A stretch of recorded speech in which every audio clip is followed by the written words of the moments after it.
Luis Michel cayó por un rumor prohibido, no por errores en la cancha. El capitán de Chivas, el portero mundialista, el ídolo de la afición, fue señalado de tener un vínculo con Angélica Fuentes, la esposa de Jorge Vergara.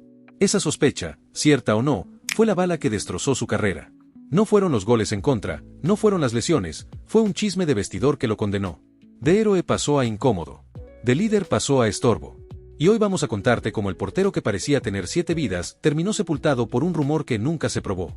Estamos hablando de un arquero que atajaba como felino, que en 2008 levantó el Balón de Oro al mejor portero, que en Libertadores y Liguilla salvaba partidos imposibles, y que, cuando el club se caía a pedazos, todavía sostenía la camiseta con dignidad. Luis Michel fue capitán en la peor crisis de Chivas, y por eso su caída duele más, porque lo entregó todo y aún así lo sacaron del mapa. Luis no nació con privilegios. Creció en barrio, donde la portería era más un castigo que un premio. Pero él la abrazó.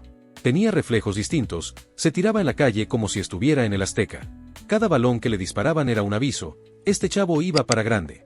Y aunque sabía que delante de él estaba un monstruo como Oswaldo Sánchez, jamás se rindió. Entrenaba como enfermo, esperando la mínima oportunidad. Esa oportunidad llegó. Oswaldo fue suspendido y Michel se paró en la portería. Y lo que hizo ese día fue brutal: seguridad, reflejos, carácter. Nadie podía ignorarlo. Desde entonces se ganó el apodo de El Gato, porque volaba, porque caía y siempre caía parado. Y sí, con el tiempo se convirtió en figura, en capitán, en símbolo rojiblanco. En 2007 y 2008 se afianzó, tanto que le dieron el Balón de Oro al mejor portero. Ese reconocimiento no se lo dan a cualquiera, se lo dan al que domina el arco, al que da puntos, al que sostiene equipos. Y ese era Luis Michel. Con él, Chivas clasificó a Libertadores, con él se eliminaron rivales pesados, con él la afición pensaba que venía una nueva era. Pero el fútbol es cruel. Una lesión lo frenó, y justo después llegó el desastre más grande que recuerdan los rojiblancos: derrotas, 7 entrenadores en un abrir y cerrar de ojos, vestidor roto y directiva jugando con fuego. Y en medio de ese caos estaba él, el capitán. Michel volaba bajo los palos, salvaba goles cantados, gritaba para ordenar a un equipo que se caía. Pero llegó un punto en el que ni siquiera sus manos alcanzaban. 2014 fue el golpe final. El director deportivo Paco Palencia y el técnico José Luis Real lo señalaron públicamente, decían que Michel era un problema, que ya no encajaba, que tenía mala actitud. Pero en los pasillos de Verde Valle se repetía otro motivo: la supuesta relación de Luis Michel con Angélica Fuentes. Esa bomba lo destruyó. Nunca hubo pruebas, él siempre lo negó, pero el rumor fue suficiente para marcarlo. De capitán indiscutible pasó a estorbo. La directiva decidió sacarlo del mapa, lo mandaron a Costa Rica, al Saprissa. Muchos lo leyeron como castigo disfrazado de préstamo. Pero ahí demostró que seguía siendo de élite. En 6 meses levantó un campeonato, se hizo figura otra vez, y dejó claro que todavía tenía nivel de selección. Eso forzó a que lo regresaran a Chivas en 2015. Volvió con el respaldo de Angélica Fuentes y la aprobación del Chepo de la Torre. Otra vez parecía que el arco era suyo. Pero no. La directiva cambiaba cada rato, las heridas internas no cerraban, la competencia se endureció, y poco a poco Michel fue perdiendo protagonismo. El arco que había soñado desde niño ya no era suyo. Y aquí hago una pausa rápida: suscríbete, deja tu like y comenta qué opinas, porque lo que viene es todavía más fuerte. Te voy a contar cómo fue la jugada política que lo terminó sacando de Chivas, los detalles de esa charla fría donde le cerraron la puerta en la cara, y por qué, aunque tenía solo 34 años, lo trataron como si ya estuviera acabado. Cuando Luis Michel regresó a Chivas en 2015, muchos pensaron que la pesadilla había terminado. Volvía el portero que había cargado con el equipo los peores años, volvía el capitán que sabía lo que era defender esa camiseta cuando pesaba toneladas. Su regreso parecía la oportunidad de limpiar su nombre, de recuperar el arco y de callar a todos los que lo habían dado por acabado. Pero la realidad fue muy distinta. Desde el primer torneo se notó que ya no había plena confianza en él. Los dirigentes lo miraban con dudas, la competencia en el arco era cada vez más dura y, sobre todo, el rumor con Angélica Fuentes seguía flotando como un veneno invisible. Nadie lo decía de frente, pero todos lo sabían, esa sospecha lo había marcado. Y aunque sus atajadas seguían siendo buenas, ya no bastaban. En Chivas había cambiado el aire y él ya no era parte de los planes a largo plazo. En el vestidor la situación era ambigua. Había jugadores que lo respetaban como líder, porque sabían que había dado la cara en los peores momentos, pero también había compañeros que lo veían con distancia, con desconfianza. En el fútbol esa división es mortal, un equipo necesita unidad, y cuando el capitán no es respaldado por todos, cada partido se vuelve un examen imposible de aprobar. Los aficionados tampoco estaban en paz. En cada derrota aparecían discusiones. Unos lo defendían recordando sus atajadas en Libertadores o sus noches heroicas en Liguilla, mientras otros lo señalaban diciendo que ya no estaba para ser titular. La verdad es que Michel todavía tenía nivel, pero estaba pagando un precio mucho más alto que el futbolístico, el peso de los rumores, las fracturas internas del club y las decisiones políticas que lo rodeaban. La conversación definitiva con la directiva fue fría y sin rodeos. Le dijeron que ya no había espacio para él, que su salario era demasiado alto y que el proyecto necesitaba un cambio de aire. Michel tenía 34 años, una edad en la que un portero suele alcanzar su mejor versión, cuando la experiencia y los reflejos se juntan para dar seguridad absoluta. Pero a él no le dieron esa oportunidad. Lo empujaron hacia la salida sin importar lo que había representado para la institución. El golpe fue durísimo porque él no se veía lejos de Guadalajara. Todavía sentía que podía ser figura, que podía salvar partidos, que podía seguir siendo el líder que la portería necesitaba. Sin embargo, la decisión estaba tomada. Vergara ya no lo quería cerca del club, y aunque nunca se probó nada, el rumor con su esposa fue suficiente para enterrarlo. Después de eso, Michel buscó nuevos destinos. Pasó por Xolos, por Lobos BUAP, por Leones Negros. Atajó, tuvo buenas actuaciones, pero nunca volvió a ser el mismo.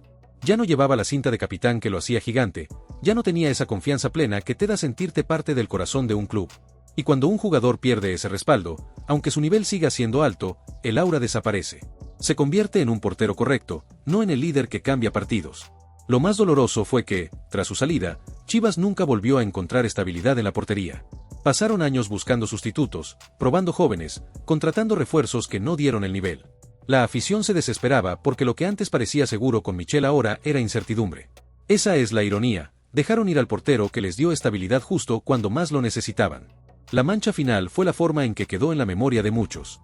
En lugar de ser recordado por sus atajadas imposibles, por haber ganado el Balón de Oro o por cargar al club en medio del desastre, quedó etiquetado con el rumor de la papaya prohibida.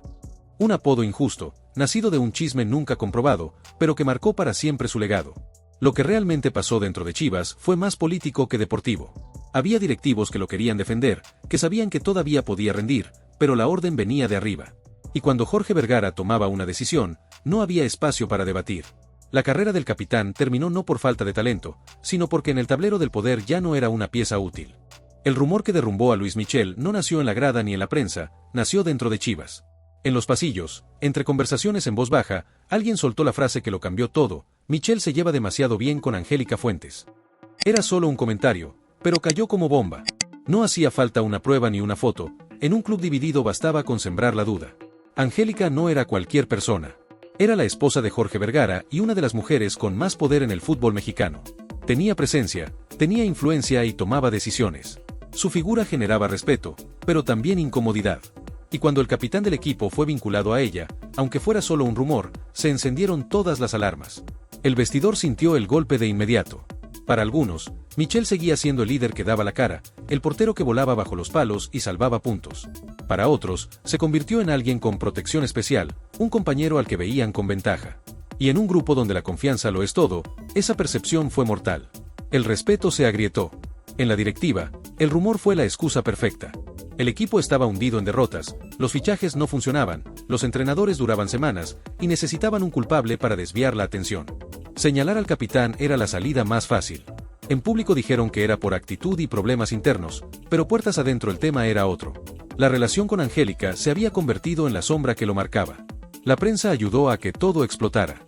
No lo decían de frente, lo insinuaban con titulares ambiguos, con rumores disfrazados de noticias. Y como siempre, mientras más se negaba, más crecía. Michel lo aclaró todas las veces, no había nada con Angélica, su relación era de respeto y trabajo. Pero la sospecha ya tenía vida propia, ya no dependía de pruebas, dependía del morbo. La afición quedó atrapada en medio. Muchos lo defendían porque recordaban sus atajadas imposibles y lo veían como un símbolo que merecía respeto. Otros repetían el chisme y lo señalaban como si fuera un traidor. La división fue total. Y ahí perdió el partido más difícil, no contra un delantero, sino contra una historia inventada que lo perseguía cada día. El ambiente se volvió insostenible. Lo que pasaba en el vestidor ya no se trataba solo de fútbol, se trataba de política interna, de intereses, de voces en los pasillos que pesaban más que las atajadas en la cancha. Luis Michel ya no peleaba solo por mantener el arco en cero, peleaba contra algo invisible que nadie se atrevía a aclarar del todo. Y así fue como un capitán de selección, un portero con nivel para seguir muchos años más, terminó cargando una etiqueta injusta. Una sospecha que jamás se comprobó, pero que fue suficiente para que su legado cambiara para siempre. Luis Michel nunca tuvo despedida. No hubo homenaje en el estadio, ni última ovación, ni siquiera un comunicado digno de un capitán. Simplemente desapareció. Un día estaba bajo los palos, y al siguiente ya no había rastro de él en Chivas. Fue un adiós silencioso, injusto y brutal, impropio de alguien que sostuvo al club en su época más oscura. Ese final contrasta con otros arqueros mexicanos. Óscar Pérez se retiró a los 46 con respeto absoluto, Oswaldo Sánchez tuvo reconocimiento en cada cancha, y hasta veteranos sin títulos recibieron aplausos en su última tarde. Michel, en cambio, se fue en silencio. No lo retiró el tiempo ni las lesiones, lo retiró la política, lo retiró un rumor. Y eso duele más que cualquier gol recibido. La ausencia de homenaje es también un síntoma de lo que era Chivas en aquellos años, un club roto, sin memoria, que prefería enterrar a sus capitanes antes que defenderlos. Michel no solo perdió su lugar en la portería, perdió la posibilidad de despedirse como figura. Y cuando a un ídolo no le das la oportunidad de decir adiós, le robas la última victoria, el reconocimiento de su gente. La afición quedó dividida. Unos lo recordaban como el gato que volaba en Libertadores y salvaba partidos imposibles. Otros repetían el chisme, convencidos de que su relación con Angélica Fuentes fue real. Esa grieta nunca se cerró. Y así, en lugar de ser recordado como símbolo de resistencia, Michel quedó atrapado en la ambigüedad, héroe para unos, sospechoso para otros. Su legado merece más. Fue Balón de Oro, fue capitán, fue líder en medio del caos. Si Chivas sobrevivió a los peores años de su historia, fue en gran parte porque Michel sostuvo el arco cuando todo alrededor se derrumbaba. Ese mérito no lo borra ningún rumor. Pero el club eligió olvidarlo, y la prensa prefirió alimentar la intriga antes que rescatar la memoria. Michel no respondió con escándalos. No hubo entrevistas incendiarias ni acusaciones. Eligió callar. Tal vez porque entendió que en un ambiente envenenado, cualquier palabra solo alimentaba el morbo. Su silencio fue un acto de dignidad, pero también el sello de su condena. Quien calla no defiende su versión, y en el fútbol eso es letal. Hoy, cuando se habla de porteros históricos de Chivas, su nombre aparece con un asterisco. Está, pero siempre acompañado del rumor. Eso es lo más injusto, que la memoria de un capitán esté marcada por algo que nunca se probó. El verdadero Michel debería ser recordado por sus vuelos, por su liderazgo, por su entrega en los peores años. No por un pasillo en Verde Valle ni por un susurro malintencionado. Su caso es más que la caída de un portero, es una advertencia. En el fútbol mexicano, los rumores pesan tanto como los goles. Puedes ser capitán, puedes ser figura, puedes sostener a tu equipo durante años, y aún así quedar destruido por un comentario. Michel lo vivió en carne propia, y su retiro silencioso es la prueba de que, a veces, la política gana el partido más importante. El fútbol suele quedarse con los títulos, las estadísticas y los momentos de gloria que aparecen en los resúmenes. Pero lo que realmente define a un jugador no siempre se mide en números. Lo que queda, cuando el tiempo borra los resultados, es la manera en que inspiró, en que defendió un escudo y en que dejó huella en quienes lo vieron jugar.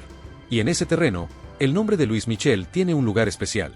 Su paso por las canchas dejó una lección clara. Ser portero no es solo detener balones, es también aprender a vivir con la presión de saber que cada error pesa el doble y cada acierto muchas veces se olvida rápido. Michel entendió eso desde niño, cuando eligió el arco como su lugar en el mundo. Y a lo largo de los años mostró que lo suyo no era solo un trabajo, era una vocación. Esa entrega absoluta es lo que todavía hoy se recuerda, incluso en quienes ya no lo vieron con los guantes puestos. Cada vez que un joven arquero se lanza con valentía en un entrenamiento, hay un poco del ejemplo que dejó Michel. Cada vez que un aficionado recuerda que el fútbol es también resistir en silencio cuando nadie cree en ti, aparece un eco de lo que fue su carrera.